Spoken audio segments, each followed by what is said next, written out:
Hello everybody, welcome back to another video. I'm hoping you guys are all having a fantastic day. So today's upload, as you can tell by the title of this video, we will be talking about a potential for two storm systems that will be taking shape across the country. Now, these storm systems will be occurring within the next week, and really it looks as if this upcoming week the weekdays are going to be dry, nice, beautiful weather. So if anything does fall, this is gonna be occurring at around the next Saturday Sunday time frame.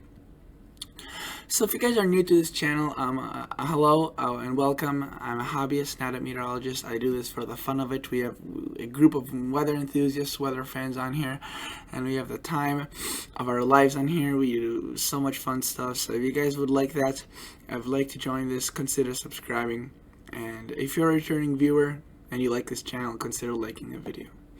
So let's get started by looking at the GFS model. The GFS model, Global Forecasting System, is generally a model that we look at for most things, and we compare it with other models like the Canadian and the European. So notice, we start off, we see that this storm system is sitting off the coast. Now this storm system didn't just come out of nowhere. It was actually sitting across the southeast through much of the past week, and it was delivering those scattered pop-up showers. If you recall, a lot of these pop-up showers were occurring across the southeast, and now it's finally moving off the shore, and that's really to do with this cold front that occurred over the eastern United States the past few days, and kind of kicked the storm out of the way. And you can see that that storm is moving out. We see a clearing, and really again Tuesday, Wednesday, Thursday, just beautiful conditions across much of the United States. A few showers across the southeast may be coming back, but again it looks as if it will be relatively dry, at least compared to what we've been seeing across the southeast. Now notice we move into Sunday, or towards the end of the week, and we see a storm system across the southern Canadian area, and this one is way further to the south than some other storms we saw. If you recall, the last storm that we saw was way further to the north across some northern provinces of Manitoba, Saskatchewan, and it was really only the cold front that was affecting our area. This time around, we actually see that this storm is across southern Canada, really in our viewing range, and notice that it definitely delivers some showers, scattered thunderstorms, really kicks up quite a bit of activity across the southeast, and possibly another storm tries to take shape right there. You can see some activity. And then earlier, this is the second storm that I guess is the second storm of the two. And you can see that it's pretty weak, definitely weaker than the first one, but some models earlier were showing a intense storm out of the second one. So we'll definitely still have to keep an eye on for this, but you can see more showers and activity of storm is coming with the storm. And the GFS continues to advertise a nice cool air mass after that second storm, but you can see that it gets pretty darn chilly. I don't think it's gonna get this cold, to be honest with you.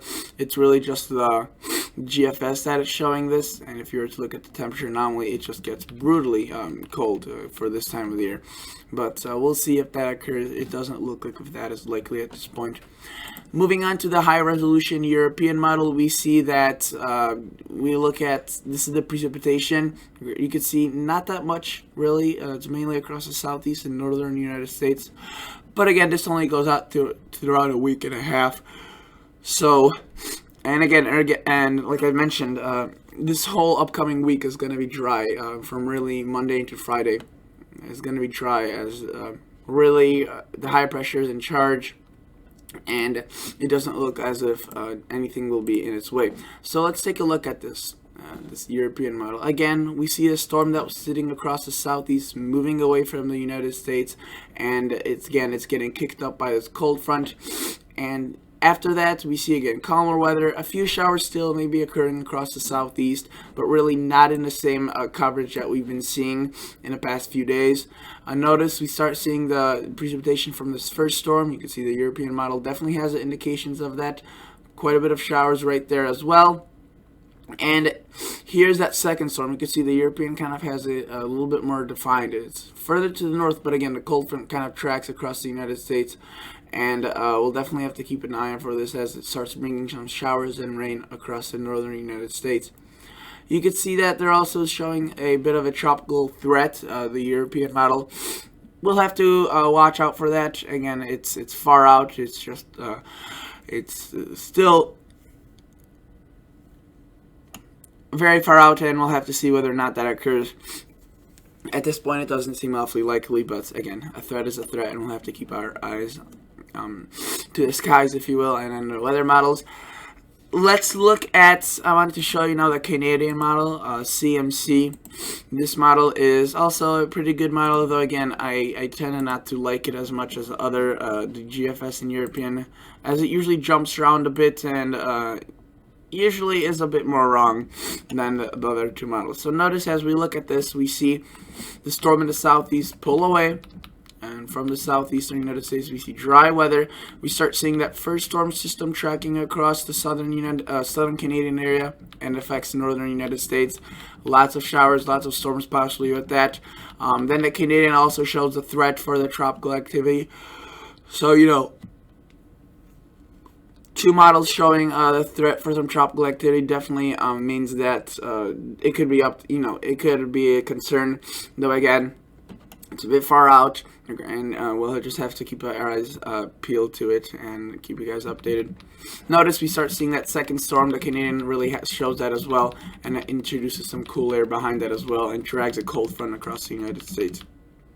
So I wanted to take a look at the GFS ensembles to see maybe a larger view of what the ensemble models are showing, a group of 20 models.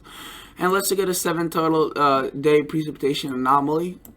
This basically shows us where it's drier or wetter.